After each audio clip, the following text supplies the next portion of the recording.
सो hi everybody. आज सोमवार का व्रत है मेरा और आपने देखा कि मंदिर में भी पूजा करके आ गई हूँ। घर पे भी मैंने दिया जला दिया है और व्रत है आज मेरा। ये सावन के 4 सोमवार हैं और सावन के व्रत हैं। बहुत पावन पवित्र महीना होता है। और मैंने भगवान शिव के ऊपर एक कविता भी लिखी है जो अभी एक वर्तमान सत्ता में आई है और एक दूसरे न्यूज़पेपर के लिए मैंने सेंड की है। कल मैंने तीज के ऊपर एक कविता लिखी थी और उसे 2 न्यूज़पेपर में सेंड किया है। अगर वो पास हो जाती हैं तो उसमें पब्लिश भी हो जाएंगी। तो मैंने भगवान शिव के ऊपर जो कविता लिखी काफ़ी अच्छी है और मेरे घर वालों को बहुत पसंद आई थी। सबने बहुत तारीफ़ की थी। तो राइटिंग में मुझे थोड़ा सा इंटरेस्ट था शुरू से ही, स्कूल कॉलेज से ही। और अब टाइम मिला है, प्लस अनिका बड़ी हुई है तो मैं थोड़ा राइटिंग में ज़्यादा रहती हूँ।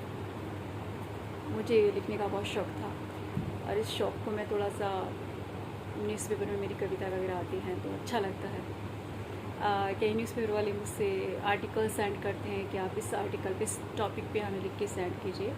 तो 4-5 न्यूज़पेपर से मैं जुड़ी हुई हूँ और मेरे 2 न्यूज़ चैनल से भी कांटेक्ट हुए हैं, जिसमें कि न्यूज़ नंबर 1 है पोर्टल चैनल और न्यूज़ 21 है सेटेलाइट चैनल टीवी का।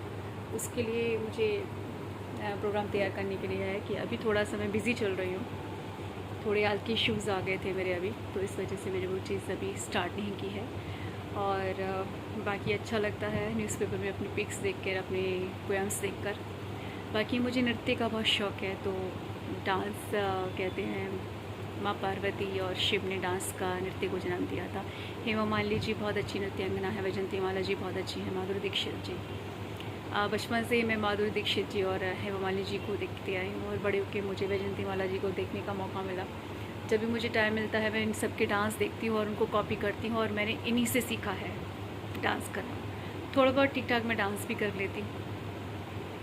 डांस का बहुत शौक़ है मुझे। डांस एक थेरेपी है, एक कला है, क्योंकि माँ पार्वती भी बहुत अच्छे डांस करती थी। उन्होंने ही डांस को, नृत्य को जन्म दिया था। और अच्छा है, मेरे हिसाब से सभी को डांस करना चाहिए क्योंकि बहुत बड़ी थेरेपी है, एक्सरसाइज है। और जब आप डांस करते हो तो आप एक अलग सी दुनिया में होते हो। आप सीधा एक, कहते हैं ना, डायरेक्ट एक कनेक्शन आपका अपने आप से हो जाता है। तो नृत्य एक योग है, तो सभी इंसान को नृत्य करना चाहिए। अगर नहीं आता है तो कोशिश करें कि वो सीखे, क्योंकि नृत्य करने से एक बहुत बड़ी थेरेपी घोषित की है। तो अकॉर्डिंग टू साइकिटिस्ट आप कला की तरफ पहुंच जाइए।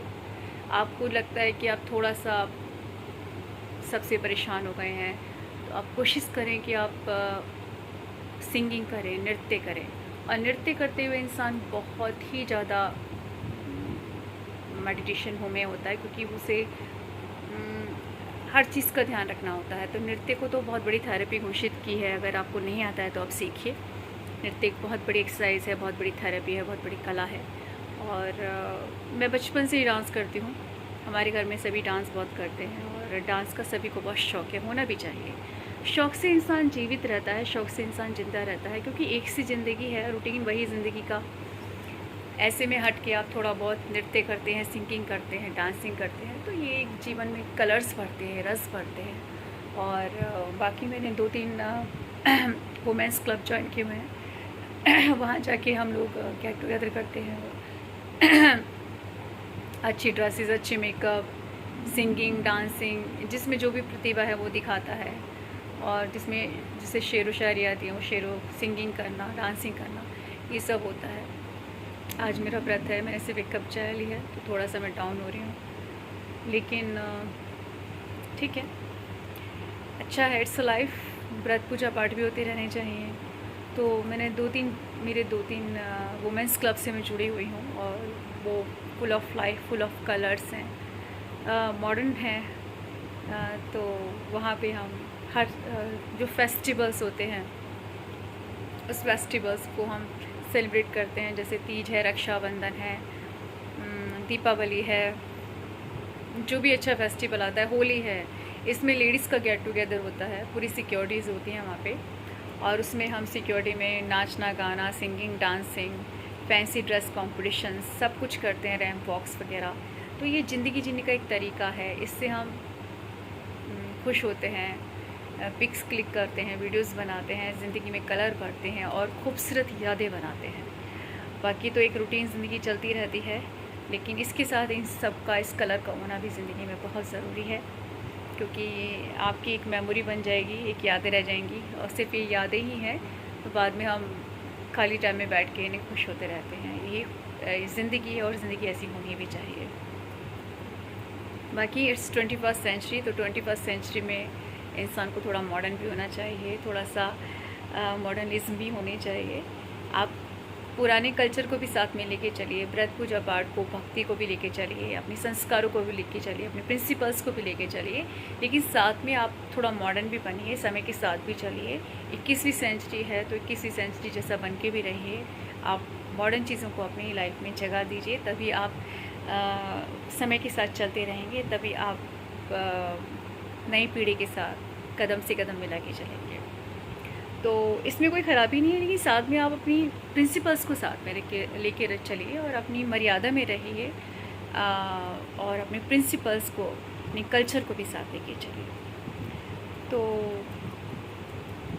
मॉडर्न और ट्रेडिशनल चीज़ों का संगम होना बहुत ज़रूरी होता है, और क्योंकि आप अपने रूट से जब जुड़े रहते हैं तो कोई भी चीज़ आपको गुमराह नहीं कर सकती। आप कितने मॉडर्न बन जाइए, मॉडर्न ड्रेसेस पहन लीजिए, मॉडर्न लाइफस्टाइल जीजिए, लेकिन इसके साथ साथ आप जब व्रत पूजा पाठ करते हैं, पुरानी रीति रिवाजों को मानते हैं, अपने परिवार से जुड़े रहते हैं, अपनी रूट से जुड़े रहते हैं, तो ये चीज़ें आपको कभी भी भटकने नहीं देती हैं, आपको मिसगाइड नहीं होने देती हैं। ठीक है, आप ज़िंदगी जिए, खुश रहें, एंजॉय करें, आपके अंदर जो भी प्रतिभा है वो दुनिया को बताएं, सिंगिंग, डांसिंग की, राइटिंग की, डांस की, कला की, जो भी आपके अंदर प्रतिभा है, ईश्वर ने जो भी दी है वो आप संसार को दिखाइए, बताइए।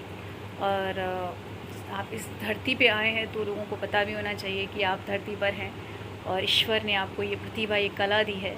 लेकिन इसके साथ साथ आप अपने परिवार से भी जुड़े रहिए, अपनी मर्यादाओं से जुड़े रहिए, अपने प्रिंसिपल से जुड़े रहिए, अपनी रीति रिवाजों से जुड़े रहिए, अपने कल्चर से जुड़े रहिए, और यकीन मानिए आप ज़िंदगी में कभी गुमराह नहीं हो सकते, बल्कि आप समय के साथ भी चलेंगे और आप दुनिया में शाइन भी करेंगे, आप यश भी कमाएंगे और आप एक खूबसूरत ज़िंदगी जी सकते हैं। मेरा मानना ये है। तो मेरा तो आपसे सलाह ये है कि समय के साथ आप चलिए ज़रूर, मॉडर्न बनिए, मॉडर्न कल्चर में भी रहिए, मॉडर्न ड्रेसेस भी पहनिए, लेकिन साथ साथ अपने प्रिंसिपल्स को अपने साथ में रखिए। तभी आप समय के साथ कदम से कदम मिला के चल सकते हैं, तभी आप ज़िंदगी में आगे बढ़ सकते हैं और कभी नहीं भटक पाएंगे, भटक नहीं सकते हैं अगर आप व्रत से जुड़ेंगे, पूजा पाठ से जुड़ेंगे, परिवार से जुड़े रहेंगे, अपनी रूट से जुड़े रहेंगे, अपने कल्चर से जुड़े रहेंगे, कोई भी चीज़ आपको मिसगाइड नहीं कर सकती। मेरा मानना ये है। तो आप सबको सावन की सोमवार की बहुत बहुत बधाइयाँ, सावन के व्रत की आपको बहुत बहुत शुभकामनाएँ। और मेरा मानना ये है कि एक प्रोग्राम आता है शिमारो पे देवों के देव, आप देखिए। स्टार भारत पे बहुत अच्छे धार्मिक प्रोग्राम आते हैं, शिमारो पे बहुत अच्छे धार्मिक प्रोग्राम आते हैं, और अभी हाल ही में बिग मैजिक पे रात के 9 बजे विष्णु पुराण है। एक्चुअली मेरे घर में सिर्फ मम्मी के रूम में हमेशा धार्मिक चीज़ें चलती हैं, और स्टार भारत पे कुछ ना कुछ जैसे रामायण, महाभारत और ये सब धार्मिक नाटक आते रहते हैं। लेकिन इन सब में सबसे अच्छा मुझे देवों के देव लगता है, क्योंकि शिमारू पे ये रात के 8 बजे आता है। ये बहुत ज़्यादा ज्ञान से भरा हुआ है, सारी जितनी भी कथाएं हैं उनसे है, काफ़ी बहुत गहन अध्ययन के बाद इसे बनाया गया है। बहुत अच्छा डायरेक्शन है, बहुत अच्छी एक्टिंग है, सब कुछ बहुत अच्छा है। आप ज़रूर देखिए देवों के देव महादेव। आप सबको मेरी तरफ से सावन के सोमवार की, सावन के व्रत की, सावन के पावन महीने की बहुत बहुत शुभकामनाएं। नमस्कार।